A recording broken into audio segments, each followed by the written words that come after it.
Numbers 21:1. When the Canaanite king of Arad, who lived in the Negev, heard that Israel was coming along the road to Apharim, he attacked the Israelites and captured some of them. Then Israel made this vow to the Lord: if you will deliver these people into our hands, we will totally destroy their cities. The Lord listened to Israel's plea and gave the Canaanites over to them.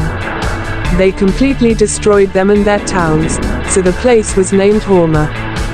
They traveled from Mount Hor along the route to the Red Sea, to go around Edom. But the people grew impatient on the way. They spoke against God and against Moses, and said, "Why have you brought us up out of Egypt to die in the wilderness?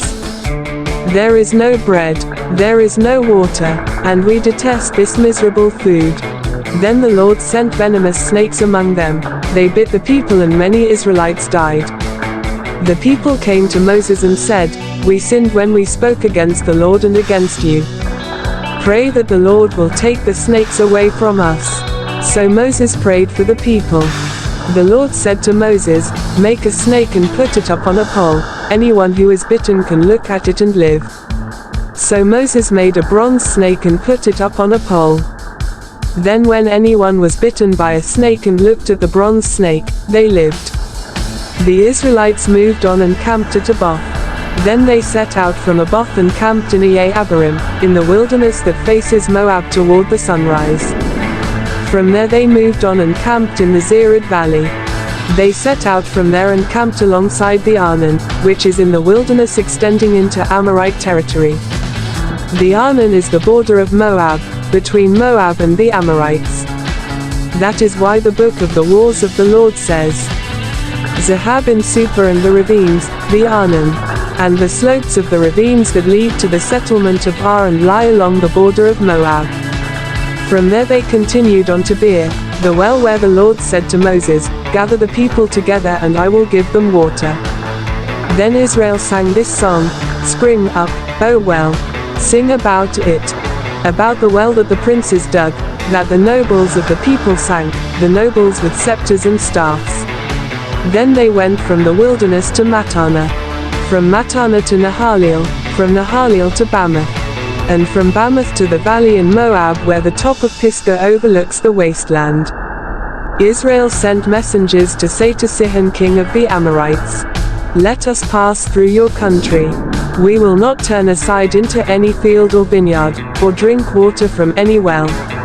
We will travel along the king's highway until we have passed through your territory." But Sihon would not let Israel pass through his territory.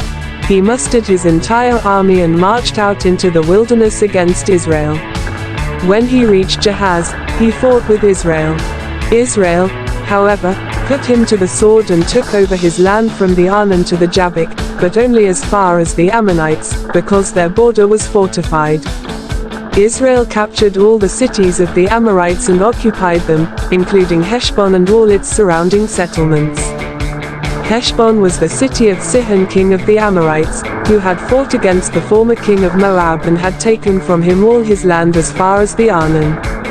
That is why the poets say, "Come to Heshbon and let it be rebuilt, let Sihon's city be restored." Fire went out from Heshbon, a blaze from the city of Sihon. It consumed Ar of Moab, the citizens of Arnon's heights. Woe to you, Moab! You are destroyed, people of Chemosh. He has given up his sons as fugitives and his daughters as captives to Sihon king of the Amorites. But we have overthrown them. Heshbon's dominion has been destroyed all the way to Dibon. We have demolished them as far as Nephar, which extends to Medeba. So Israel settled in the land of the Amorites. After Moses had sent spies to Jazer, the Israelites captured its surrounding settlements and drove out the Amorites who were there. Then they turned and went up along the road toward Bashan, and Og king of Bashan and his whole army marched out to meet them in battle at Edrei.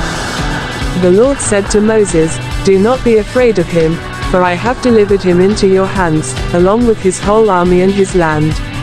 Do to him what you did to Sihon king of the Amorites, who reigned in Heshbon." So they struck him down, together with his sons and his whole army, leaving them no survivors. And they took possession of his land.